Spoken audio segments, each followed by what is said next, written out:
Welcome into this week's long form episode here on Mining Stock Daily. Trevor Hall with you once again. We've got a two-part episode here, and we're going to step away from capital markets and exploration for this episode and kind of switch gears. We're going to talk about the workforce within the mining sector.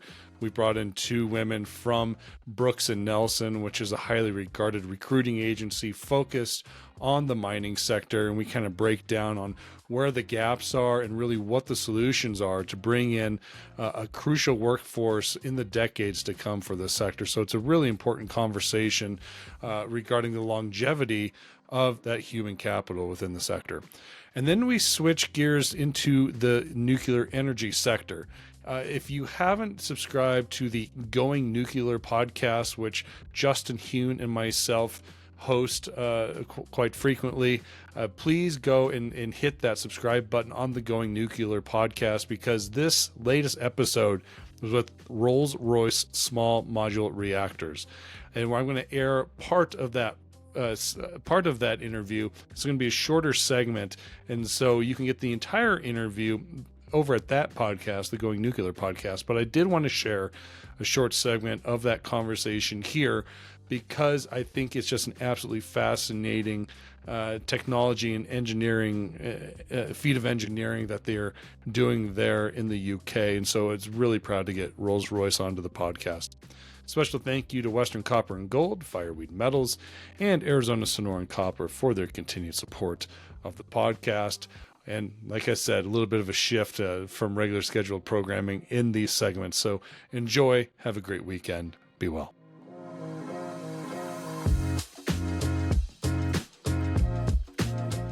All right, everybody. This one I'm really excited to have for a number of reasons. This conversation, we're going to kind of, for the most part, step away from the markets of mining and exploration and talk about workforce, because this is an important topic. We've had a few kind of off-cuff conversations on the podcast over the last couple of months about the workforce within mining and exploration. So we're going to talk about that and really have that be the focus here for the next few minutes. The other reason I'm excited to have this is I get to bring in two friends. They are some of the most incredible women, not only in mining, but definitely two queens of Denver's mining scene. They are partners over at Brooks and Nelson, my dear friends, Jill Nelson and Anita Bertisen. Ladies, welcome to the podcast. Well, thank you, Trevor, for having us today. This is quite an honor for us, right? Because you worked hard and built a great company yourself. So, yeah, so Brooks and Nelson's recruiters in the mining space. We are mining people turned recruiters. Used to say miners, but that isn't quite, maybe paints a different picture. So Anita and I are partners of the company. Originally, Lois Brooks was the founder with myself, 7 years ago. Anita became a partner in succession planning, which is an important key of workforce issues. So she became a partner in January of this year. She is the future of the company in the next decades to come. So while I retire, right? Yeah. So, Anita, you came from a prominent role at the world's largest gold producer. So talk about this transition. Yeah, sure. I came from Newmont. I don't know if we're allowed to give other names. Back there, I was the director for innovation, so not necessarily traditional mining engineering type work as well. And so I am a mining engineer. I worked in the industry for about 20 years. Worked for other major mining companies, have worked for larger engineering firms, worked for contract miners. I love our industry, and kind of what I've always done throughout my career in those types of roles was like working together with people and bringing out the best in them. We've always called it full potential. Looking at their capabilities, looking at their capacities, looking at structures. They have the right people in place to be able to do all of the work that needs to get done on these mine sites. So even though I'm not an HR person at all, I've always worked together with people and with teams, and with innovation as well. So when I was leading innovation at Newmont, it was really inspiring people, creating a process for innovation at Newmont, working together with all of our mine sites. So for me, when Jill kind of like tapped me on the shoulder, at first I was a little bit surprised. But then, as in talking to, like, especially my husband, he kind of looked and was like, Anita, I think that is kind of a perfect job for you. And so it took me a little bit to think it through, but I mean, it's been everything and everything, anything and everything I've wanted it to be. It's Jill is a fantastic partner. I love our team that we have right now. I couldn't ask for like anything better right now. So it's been a whirlwind, but it's been fun. So and thank you Yeah. for having us here today. Yeah, it's going to be a great conversation. Jill, maybe you and I kind of start diving into the weeds here, because it's been fun watching you grow your company, because your growth with Brooks and Nelson the timeline is all quite parallel to mine, actually. And I remember you and I meeting for the first time over beers, crazy enough, here in Denver, because that's what we like to do, and talking about these ideas that you and I both had, kind of going out on our own, 7 or 8 years ago. And here we are, and finally getting to do it, and seeing the fruits of our labor. Talk about what Brooks and Nelson, the ethos of Brooks and Nelson first, what you wanted to do. And over the last 7 years, how have your products and services and clientele expanded since then? Yeah, well, we started Brooks and Nelson to serve the mining industry. I mean, Lois Brooks and myself are both in the backside of our careers, looking at our exit plans. What we wanted to do is create a place where we could help clients in the way that we thought they should be helped. And it's one to say, well, give us a process engineer. Okay, here you go. But trying to match people and help companies define their own cultures, because that's what attracts the workforces. And that's such a key part, especially in this hot time with not enough souls to fill all the jobs, is what is a company's culture? How do they articulate it? And how can they think about things that maybe they haven't? So yeah, it's recruiting. That's how we make money. But yet it's that professional matchmaking and asking the questions to help companies be better. The other thing we wanted to do is create a company where we could get offer, in particular, women, in not just women, but younger people who wanted to be involved in the mining industry, but do something than especially a mine site role where it's crazy schedules and you got kids and activities and all that. We wanted to give them an alternative, and we've been very successful in one of our first employees, started working 10 hours a week, and now she's up to 30 as her kids are both in school.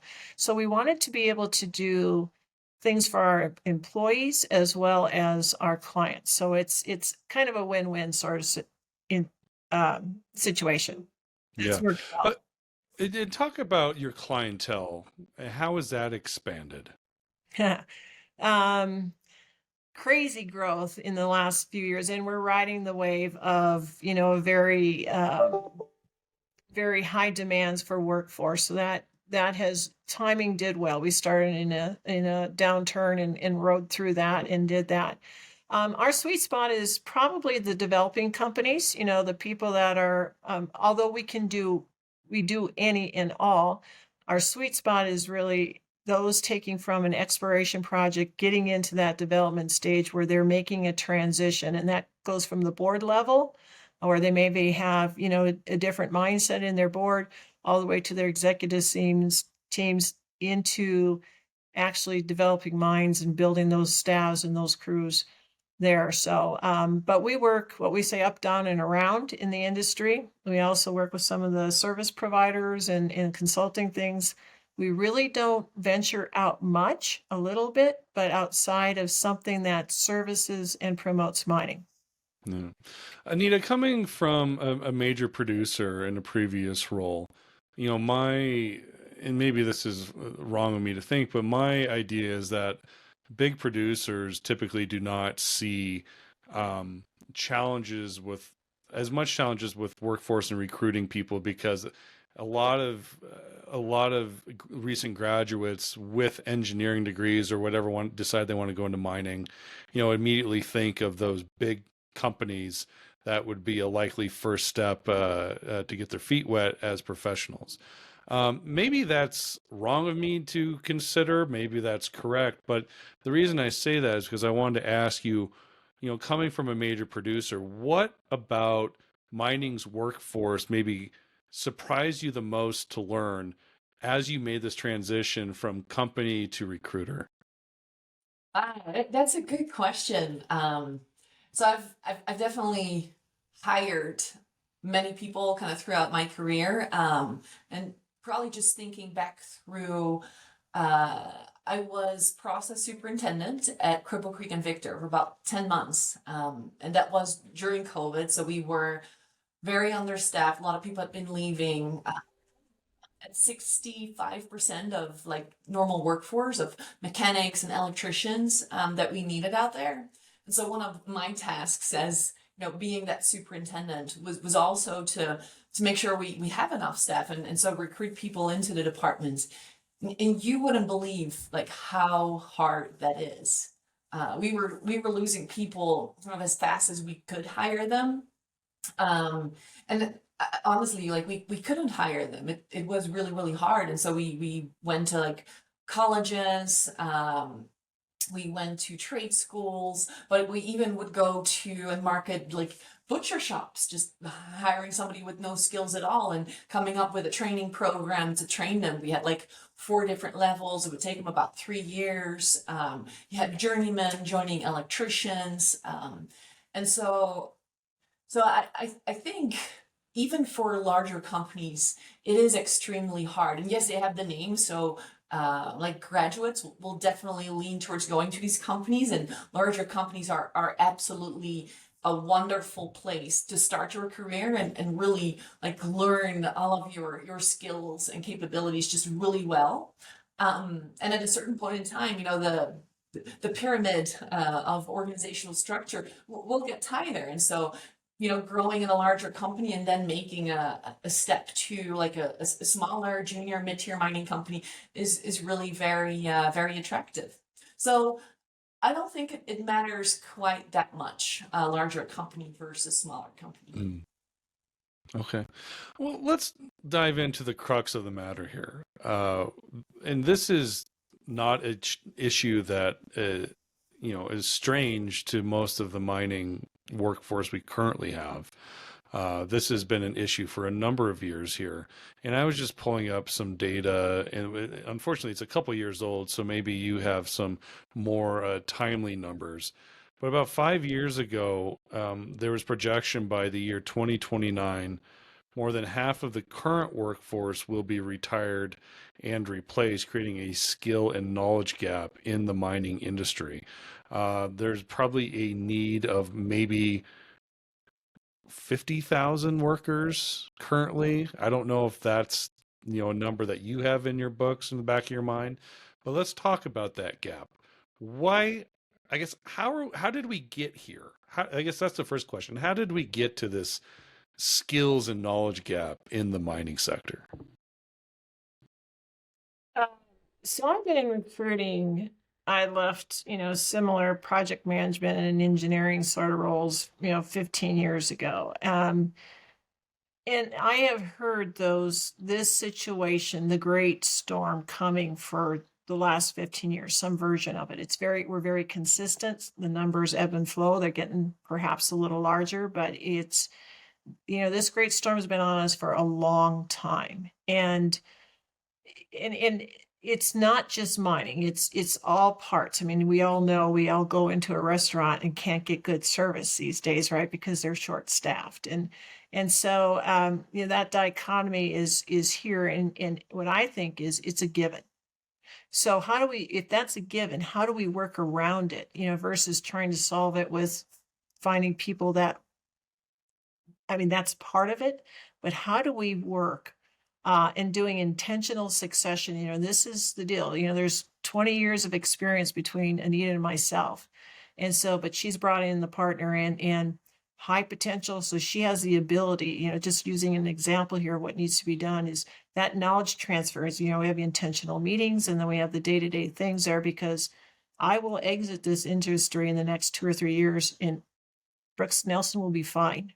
So it's how do we get around these issues that will remain with us for the next decade, right? It's how do we work to solve that? And that's very intentional. You hit the nail right on the head, Trevor, is there are an exit of us 60-year-olds and older leaving the industry, and it's incumbent on us to be intentional in spending time.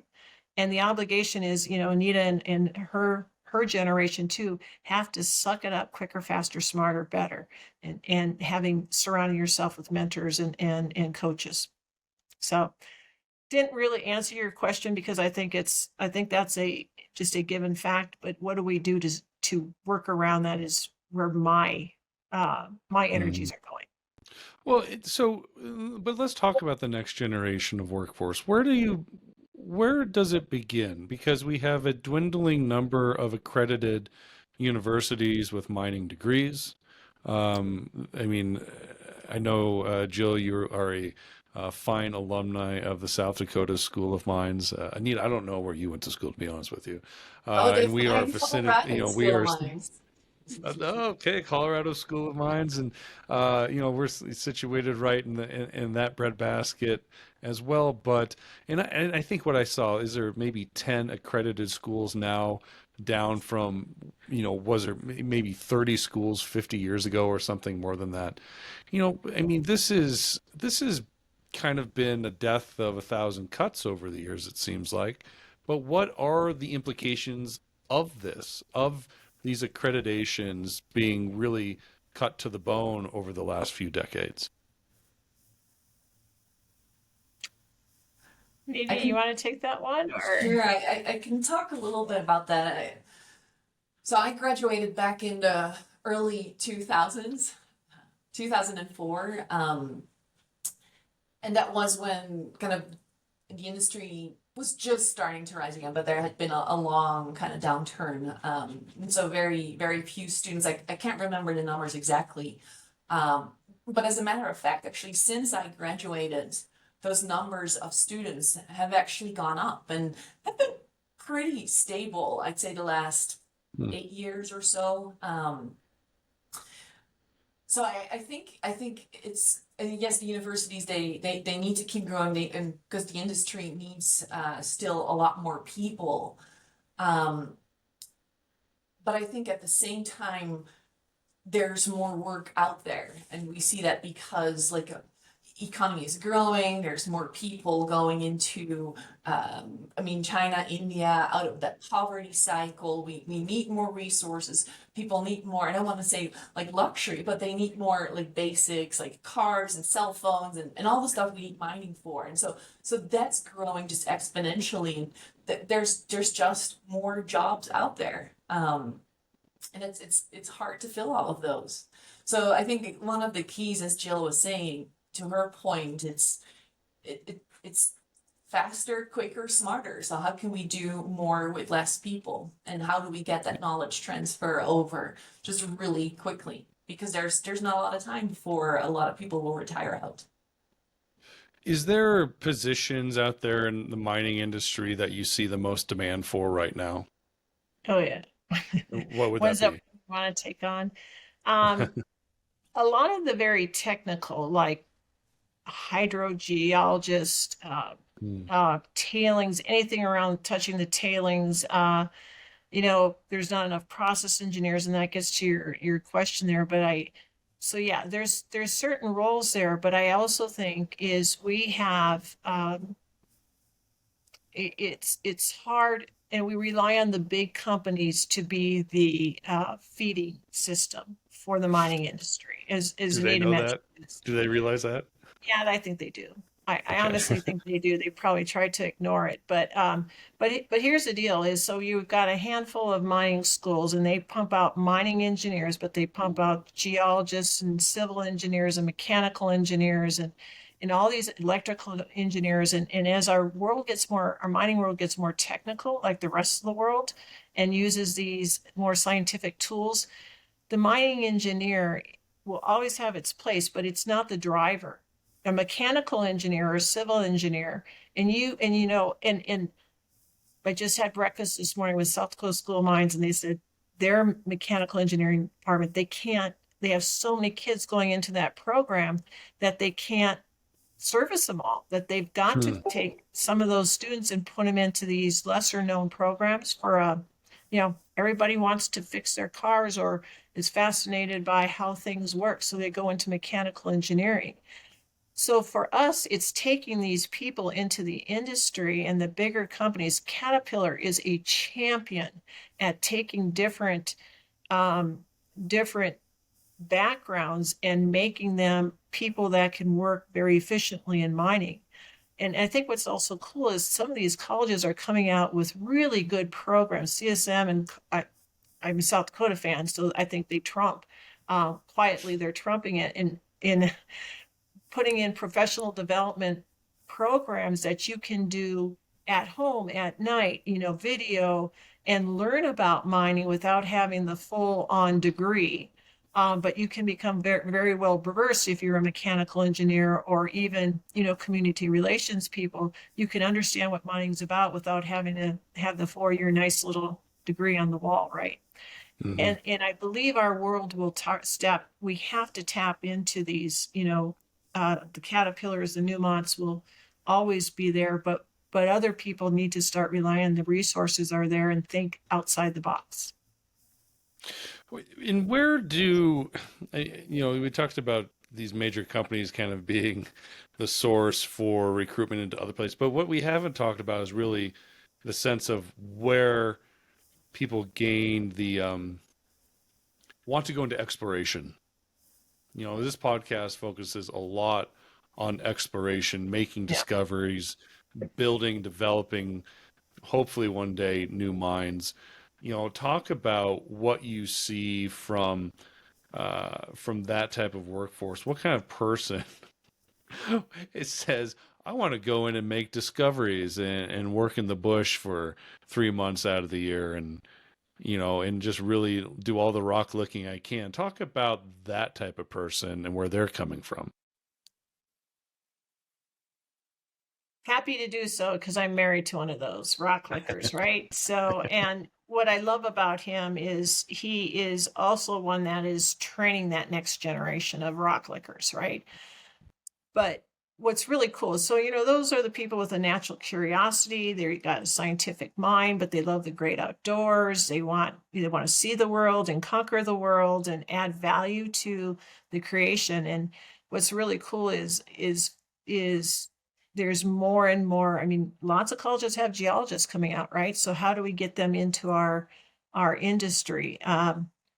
And that's the challenge, because there's plenty of them that do, and they kind of go, oh, I never thought about that. Or maybe they didn't have that quite they're a class or two short of what's needed for that to be a good explorer and discoverer.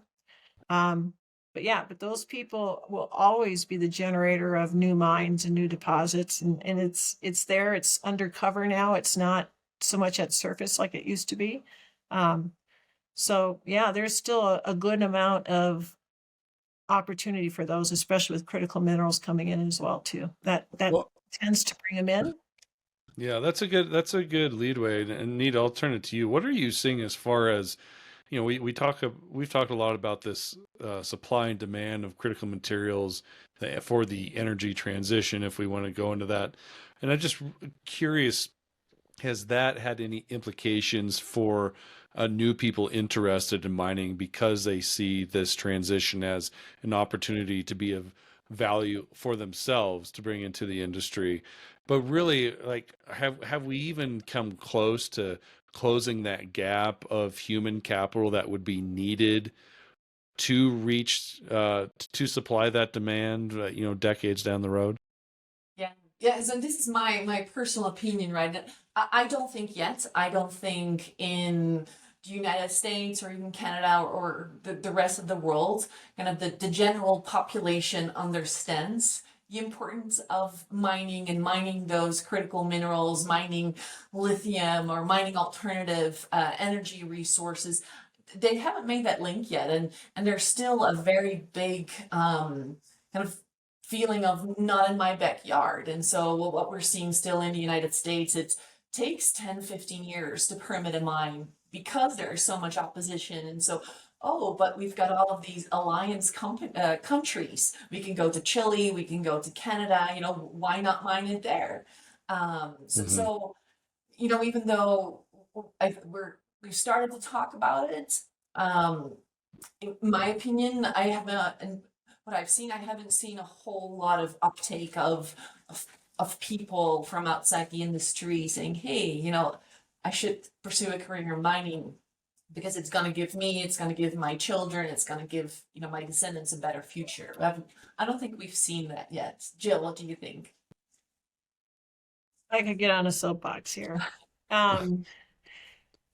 Yeah, I think why we like mining is because we know what we do. We love the value added to people, but we are so terrible at telling our story beyond our own ears, right? And I think until we do, we're not gonna change that need yet, right? It's going to be Hmm. just getting close enough and getting by versus having the pick of the crowd and turning people away from coming to this industry because we've got too much talent coming into it, right? Right. So yeah, that could be a whole nother session where I could get on my little soapbox and just talk about how we need to have a one voice and we need to look outside our own doors and educate people just to the issue that Anita was talking about. Well, the mining industry pays really well compared to a lot of other of the major industries domestically in the U.S. and Canada. I mean, isn't that alone, some sort of leverage to bring people into the industry? I Not really. Doesn't sound like less it. You're both I hesitating.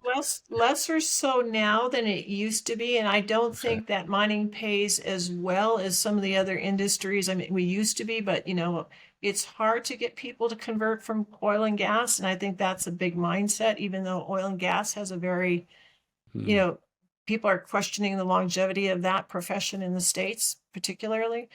Um, but yeah, I don't know that. But it's COVID did a lot of resetting of Hmm. priorities in a major way. And people want their cake and eat it too. And we've known that we had to work remote and we did it somehow. So people are a little bit more resistant to go to Timbuktu or uproot families and this and that. And so how can we adapt to that in the greatest capacity to be able to attract people that have differing priorities. And at first I was kind of like, is that real? It's real.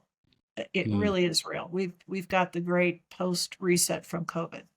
Oh, man, that's I haven't even thought about that. That's incredibly interesting. And so it has maybe posed a lot more challenges than and probably surprised you quite a bit in the last couple of years then.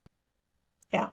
Yeah. And Oh, you wow. also see kind of companies being all over the board with this, all the way from we want everybody in the office every single day to companies that keep adopting the model that we had during COVID, where they allow people to work remotely. And just on the salary, and again, it's my Anita's opinion, not necessarily of everybody here. But if we talk about those types of people and skill sets that Jill just mentioned, the technical skills of the hydrogeologist, the tailings engineer, the rock mechanics engineer, there's probably a handful of those just very specialized. Um, you know, I think like past COVID, everything has gotten more expensive. I feel their salaries are definitely not commensurate with that jump that we've seen and compared to some other jobs that we see in the industry, especially since they're so scarce. It's really hard to How attract has those people. how has the market currently affected hiring? I mean, the junior exploration market is just dire right now. The some of the majors are doing really, really well, and obviously rising metal prices on some level are helping. But we have a lot of base metals whose the metals prices are very subdued. I mean, what is the current situation? How is this current market affecting hiring in mining? I think having ridden the storm, the waves, both the high sides and the low sides for, 3 or 4 cycles now, it's surprising how much people are still hiring, even with more suppressed commodity pricings, copper, gold. We are just not seeing it. And recruiting companies tend to be the barometers. When we start, because that's one of the things people can cut out. Oh, we can do it ourselves, right? Instead of knowing that they're too busy to find good people, is I think because, even with that, the service providers in themselves have more work than they can do because they don't have the people. So that is, even though I keep hearing it, I've heard it for decades, how we don't have enough people. We're starting to see some of those impacts a little bit more, in that we are as busy as we've ever been. And I always keep my eye out when that downturn's coming, and it's sure we're not seeing it yet. So interesting. Now, will it be delayed? But I do think the critical minerals, does help too. So there's the aging out of people and that stuff that we talked about too. But I think the critical minerals and the importance and the need for that is keeping it from hitting the bottom that we've seen in the past cycles. What do you think, Trevor? Well, I mean, the market certainly isn't helping inflows of capital coming into the market. That's for sure. But it is, I mean, I've been able to talk to you for the last, last couple of years, but you seem consistently busy, filling positions. And I've always been, at least in the last 6 months, have been pleasantly surprised that, your business continues to grow, and most importantly, companies continue to hire and try and expand. So that is, I guess, a little bit of a silver lining and a breath of fresh Yeah. air. So, Yeah. We'd like to think our market share is increasing, but it's, that is our goal, to increase our market share during this time. But I don't know if I think every recruiting company is pretty darn busy these days, and it's hard. It's hard for us working full time to find what people need, let alone, if you're working and trying to do it yourselves and keep your company going. So my hat's off to those folks, but surprisingly, it's not aligned, kind of like, I guess the gold price and the dollar are fairly aligned right now. So as they should. All right. Great conversation. I'm glad we had it. I think it was a nice little bit of a break away from capital markets, although we had to touch on some of it and how it affects the workforce, at least the domestic workforce in the mining sector here in the West. Anita and Jill, I think the world of both of you too. So thanks so much for joining me finally on Mining Stock Daily, and hopefully we can do it again soon. Our pleasure. Thank you so much for having us today. It's a real delight and a nice change of pace for us. Yeah, absolutely. Likewise. All right, take care. Next time we'll have a beer.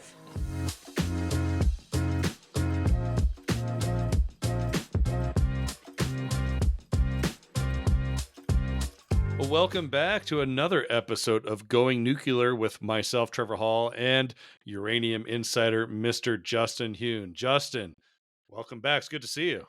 Always good to see you. How you doing? I'm doing great because we have a masterful conversation. Masterful, because, masterful is kind of this regal word, right? And when you're talking nuclear energy, let's talk about something regal like Rolls-Royce. Rolls-Royce SMR. They're on the podcast today. Yeah. Awesome. Yeah. I was thinking about like what sort of feelings come up, or thoughts that come up, or images that come up when I think about Rolls-Royce, and I think about luxury, yes, quality. Those are the two primary things that come up for me: luxury and quality. So hopefully the same thing will translate to their small modular reactors, and hopefully not too far in the future. It's a long conversation with the head of industrial markets, Mr. Harry Keeling. That's this discussion, and it's a superb conversation between the three of us. But before we get there, Justin, I want to cover too much into the micro of uranium. Obviously, the spot price is still moving, a little bit flattened out in the last couple of days. Still a pretty healthy move here. But you also were on the road, I think it was last week, at a really important conference. Yeah, last week I attended the Nuclear Energy Institute, the NEI's International Uranium Fuel Seminar that was held in Charlotte, North Carolina. That was on Monday and Tuesday of last week. Had a number of really fantastic presentations. And then, of course, the outside of the conference connections, dinners and lunches and meetings with various people, industry people. And it was a fantastic event. It really was. It was a coming together of pretty much all of the North American utilities. And then there was a pretty strong international contingent as well. There were representatives from Urenco and Orano, representatives from Japanese utilities, et cetera, et cetera. And just some, I want to keep this relatively short so we can have plenty of time for our conversation with Harry. But some high level takeaways was basically the mood in the room was extremely enthusiastic, in particular about the complete 180 that sentiment around nuclear has undergone over the past couple of years. The NEI director, Nima, he had an introductory presentation where he basically said in years past, there was a table at the conference that they called the Table of Shame, where they highlighted all of the premature shutdowns of nuclear reactors around the world. And he said, obviously, that table isn't here because there aren't any. So Germany finished their self-immolation earlier this year, shutting down their entire reactor fleet. And it appears as of now, there basically aren't any countries currently that are looking to prematurely shut down any of their reactors. And that's around the world. That is a profound shift in sentiment. And not only are countries looking to keep their existing fleets online and life extend those fleets, but there's dozens and dozens of new reactors being built currently and hundreds in the planning phase. It's a full-on nuclear revolution. You could really feel that in the room in the conference. That's awesome. I guess when it comes to shutting down nuclear reactors, no news is good news. So yeah, definitely. And the life extensions is the big life extensions and restarts, in particular in Japan. Those have more immediate effects on the market. The new construction, we're talking about reactors that are in construction now will come online next year and the year after, in 5, 6, 7 years down the road. And over that period of time, nuclear fuel will be procured, uranium will be purchased, converted, enriched, fabricated into fuel. And that demand is kind of staged over many years. But when you have a reactor get life extended, especially unexpectedly, like PG&E's Diablo Canyon in California earlier or last year, they came into the market this year with a pretty chunky RFP for relatively near-term delivery, and that shook up the market a little bit. The Koreans are doing the same thing right now. There's a relatively large RFP in the market from Korea because their government did a 180 on nuclear over the past couple of years. And they have a project that was under construction that got tabled in the late 2010s. Well, that is now resuming construction and they're buying fuel for that reactor. So these life extensions have a big effect. And just to, and one more high level thought from the conference really is, and this is something that one of the main reasons I went to this conference is from an investing perspective, just trying to figure out where we're at in the cycle, right? Like, where are we in this investment? This is clearly not a contrarian bet anymore because there were hundreds and hundreds of people at this conference. And even though it wasn't on the investing side, focus is more on the industry side. You still want to understand, like, we're not betting on, $18 uranium going to 25 and the industry hanging on by a thread like 2016, 2017. This is like, we're in the nuclear renaissance. The uranium commodity has quadrupled in price. There's a lot of positive momentum around the sector, investing and for reactors. But where are we? Are we close to the top? And where is there going to be supply coming that is going to address the supply and demand imbalance that we have currently that is going to last for a number of years going forward? And I came away from the conference basically understanding that there's no short-term relief valve on the supply side. There's just nothing there anymore. There's no governmental inventories that could potentially come into the market. In the previous bull market, we were still in the middle of megatons to megawatts. That was 20 million pounds a year of secondary supply coming from warhead downblending. That's gone. That ended in 2013. That's not there anymore. Underfeeding coming from Orano and Urenco in the West is essentially done.